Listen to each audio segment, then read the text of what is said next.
еврейдің жансары қазақтың жансарымен бірдей. Бірақ бір Нобель сыйлығын алған қазақ ғалымды көрдіңдер ме? Біздің ең мықты қазағымыз қалай аңырайды болды. Қазақ бірінші өнері сол аңырау. Бірінші өнері аңырау. Ертең жау келіп қалтымызды қырса домбырамызды алып шығамыз ба? Жаудың танкісіне домбыра алып шығамыз ба? Ай, танкін кеп қапты айналайын, танкі деген, танкі ғой, танкі деген, танкі ғой, қаулайлым, қаулайлым деп. Отырасың бәрі мүжіп кетеді ғой танкі. Домбыраммен қосып мүжіп кетеді ғой, сорлы қазақ тарихтан бері қырылды ғой сен. Бекболатты бүкіл бала шағасымен, сектасымен қосып қарғандар, ана танкіні қарғап, ана тұмсығын өзіне қаратып атқан оқ өзіне тиетін қыл дейміз бе? Не істейміз? Не істейсің? Не бар қолыңда қазақ? Не бар? Димашты апарып шыңғыртып, ән айтып мыналарды алда сонда аналар танкілерін айдап отырған танкілерін деп анау шыңғырғанда танкі тоқтап тыңдайықшы, дүние жүзін мойындатқан әнші ғой деп деп анау шыңғырып тұрған кезде ана танкілер тоқтап шықыр тоқтап керемет ойбай керемет дауысқа бұндай дауыс жоқ ойбай тыңдағай тоқтаңдар ой ракета атпа жындысың ба Димаш ән айтып жатыр тыңдайық дей ма ракеталар нағыз қазақ емес нағыз қазақ домбыра деген сөз бекер сөз.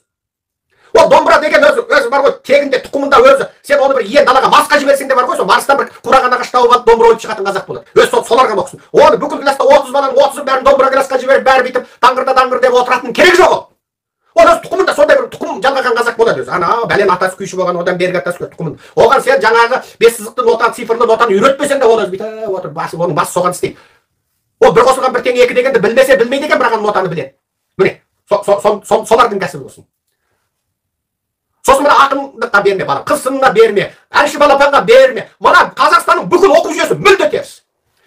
Физика, математика, химияны шағып тұрған, жаратылыстану пәнін шағып тұрған бала сол мектепте ең абыройлы, ең беделді, басқалар көріп сілекей ағатын. Ана ерте жетіп, гормон ерте тасығанымыз шіркін мынаған тисем де бармандайтын болу керек. Керісінше Қазақстанның бүкіл оқу жүйесінде сол кім қыртыңбай, кім жыртыңбай, сол кім еншік, кім аңырап ән салады, кім даңғырлатады, жаңағы даңғырды кім жақсы. Сол абыройлы екен, сол беделді екен. Мектептің директоры класқа келгенде әгін алып, мынау біздің мектебіміздің абыройын асқақтатқан дейді. Атаңның басы.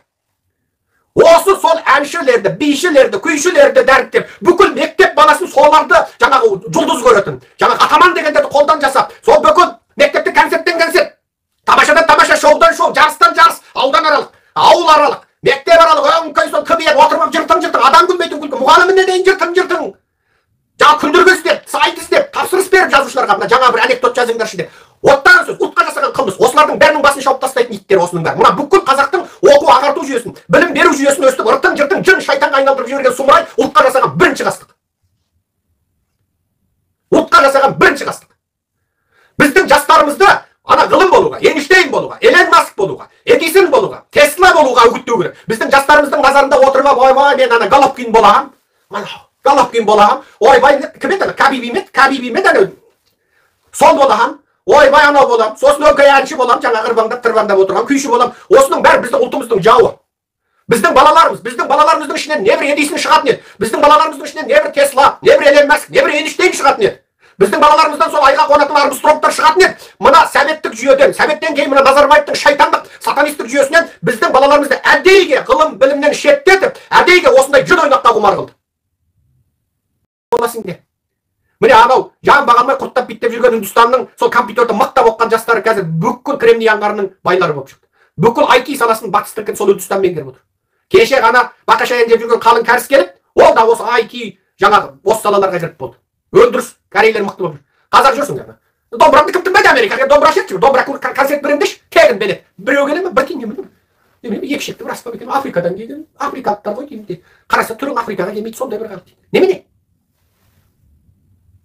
Сондықтан ілім білім, жаратылыстану пәні, IT, өнеркәсіп, өндіріс, химия, физика, математика, химия, осы сала, робот, IT салау, ағылшын тілі, ғылымның тілі ағылшын тілі, бүкіл дүние жүзінде ғылымның тілі ағылшын тілі. Ағылшын тілін білсең, әлемнің қай жеріне барсаң да жаның бағасың. Балаң досыған үйрен. Орыс тілі ғылым тілі емес, орыс тілі коррупцияның тілі, бюрократияның тілі, соғыстың тілі, жезөкшеліктің тілі, орыс тілі мына құрған әлемнің тілі, орыс тілі көшкен жұртта ұлып қалған кәрит сияқты, аш кәрит сияқты тіл. Орыс тілі ғылым тілі болудан қалды. Ағылшын тілін білсең адам боласың. Ағылшын тілін білсең IT-ді меңгересің. Ағылшын тілін білсең әлемнің финанс экономикасын білесің. Бір орысты көрдің бе? Бүкіл дүние жүзінің финансын ықпал етіп отырған. IT-дан бір кітап жазған орыс бар ма?